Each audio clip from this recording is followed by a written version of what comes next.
Un mouvement social a touché ce matin les vies scolaires des collèges et des lycées. Ce sont les surveillants qui manifestaient. Ils étaient une centaine à rassembler ce matin à Toulon devant l'inspection d'Académie du Var. Un mouvement de contestation nationale des surveillants qui protestent contre la pression qui pèse sur eux. Le collectif varois soutenu par les syndicats CGT, Sud et FSU relève notamment le manque d'effectifs et la précarité de leur statut. On peut faire que 6 contrats de 1 an et c'est tout. Et après, je me retrouve sans travail dans 1 an alors que j'adore mon travail, que je m'épanouis dedans et j'aimerais bien pouvoir au moins avoir un CDI. Notre métier, respectez notre métier.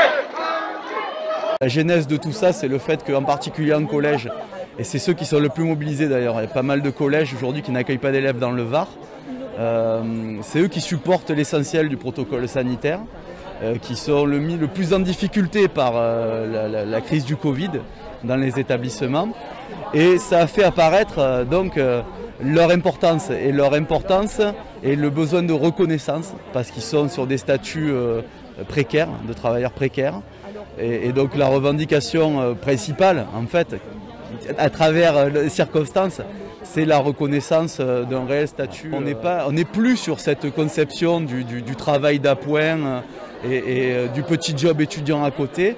On est sur des gens qui ont besoin d'un métier, qui ont besoin de revenus, qui ont des familles à faire vivre, etc. Et ça nécessite une reconnaissance et une rémunération à la hauteur. Une délégation syndicale avait rendez-vous avec le directeur académique du Var pour faire remonter les revendications au niveau national. Les revendications, je disais, c'est des revendications pour le statut, mais ça, c'est des revendications qu'on peut porter à une échelle nationale. Je pense que les revendications immédiates pour les AED, ça va être de considérer sérieusement la question des protocoles sanitaires au niveau des collèges. Pour alléger leur charge de travail actuelle qui est considérable. Et deuxièmement, étant donné qu'on est dans un statut précaire, c'est de favoriser les renouvellements de contrats de ceux qui arriveraient au terme à la fin de l'année civile. Certains établissements ont été obligés de fermer leurs portes aujourd'hui par manque de surveillants. Une mobilisation globale contre la précarité est également prévue ce samedi matin. Allez